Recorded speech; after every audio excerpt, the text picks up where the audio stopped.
All right, we're going to take a minute to look at the last part of factoring, and this is how to factor perfect square trinomials. So by the end of this, you should be able to identify trinomials as perfect square trinomials and then factor them using the perfect square trinomial formula. So we'll be able to identify them and factor them. And this is one of those shortcut options, just like what we did with the difference of two squares, where there was a certain shortcut that you could use to be able to factor those without having to do some kind of crazy working them all out. This will do the same thing. So let's take a look. So the hardest part of this is probably just recognizing something as a perfect square trinomial. So a perfect square trinomial refers to a trinomial. So remember, that's a polynomial with three terms, usually written in the form ax squared plus bx plus c. So it's a trinomial where the a term and the c term are both perfect squares.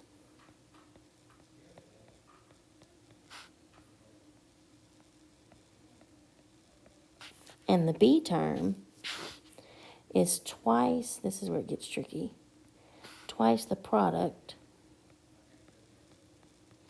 of the root of a and the root of c.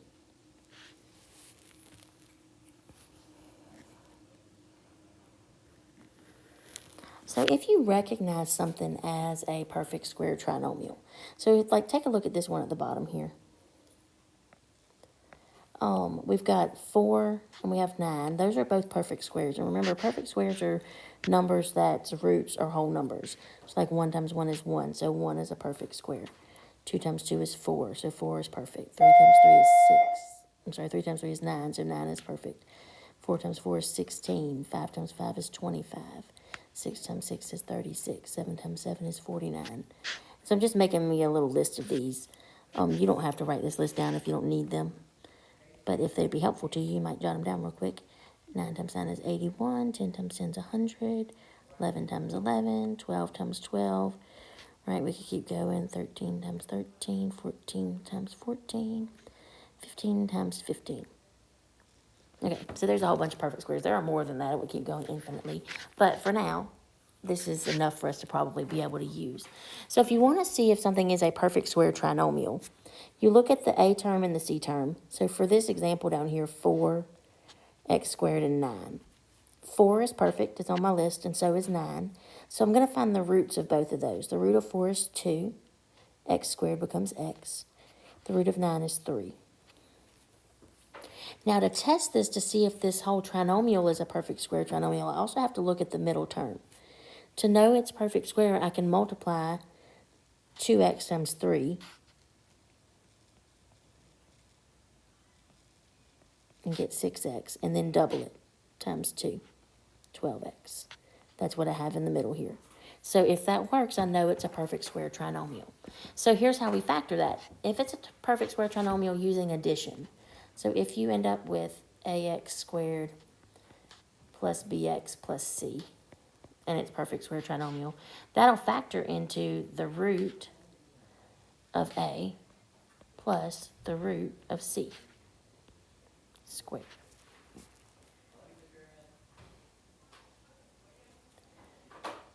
If it's written with subtraction, ax squared minus bx plus c, then it'll factor the same way, but with subtraction, the root of a minus the root of c, and a square on the outside.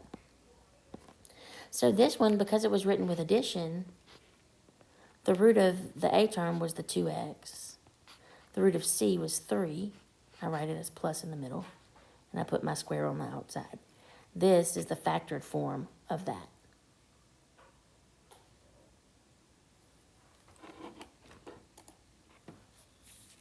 All right, let's look at some examples of this.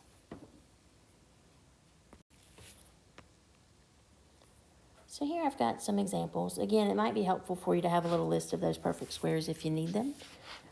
If you don't, then you're going to be okay here, but you might find that that's useful. So looking at this first one here, 16b squared, 40b, and 25. So you first want to look and see if there's a GCF, because anytime you're working one of these problems out, if there's a GCF, you want to take it out first. But 16, 40, and 25 don't share any common factors because the only thing that goes into 5 is 25, and 25 will not go into 16. So that means that there's not a GCF to factor out. So I'm just going to look and see if this is a perfect square trinomial. 16 is a perfect square, and so is 25. So the root of 16 is 4, so that becomes 4b.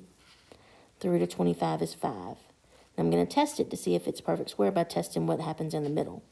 So I do 4 times 5 to get 20 times 2 is 40, which is what my middle number is. So this is a perfect square. Again, 4 times 5 is 20 times 2 makes 40. It's always times 2 to get the middle. The middle has to be double that product.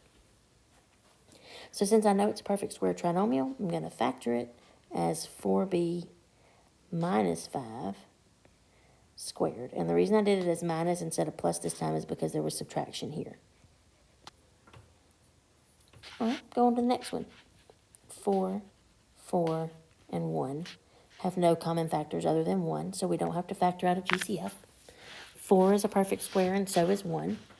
The root of 4 is 2, so that becomes 2x. The root of 1 is 1. And I'm going to check and see if it's perfect. 2 times 1 is 2 times 2 makes 4, so it works. Which means I can shortcut factor this as 2x minus 1 squared.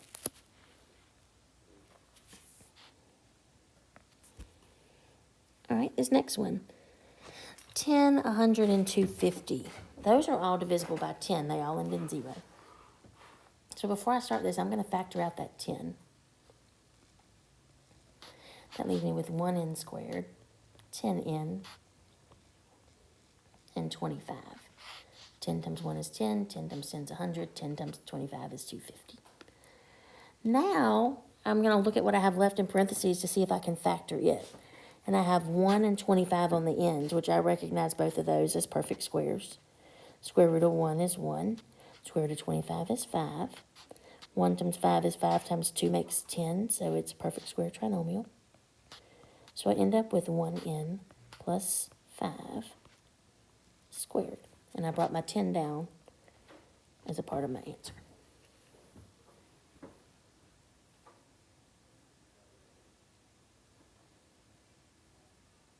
All right, and then the last one, 280 and 8.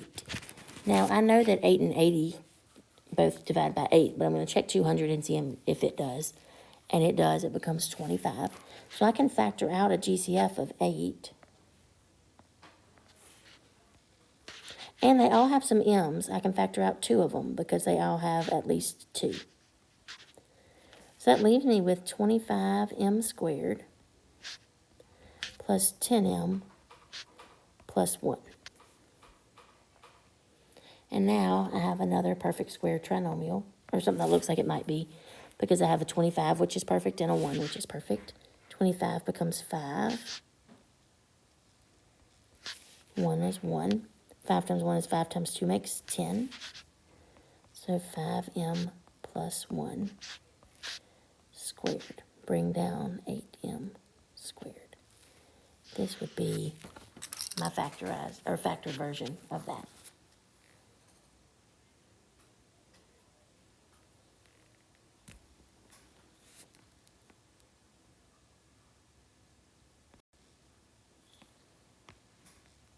All right.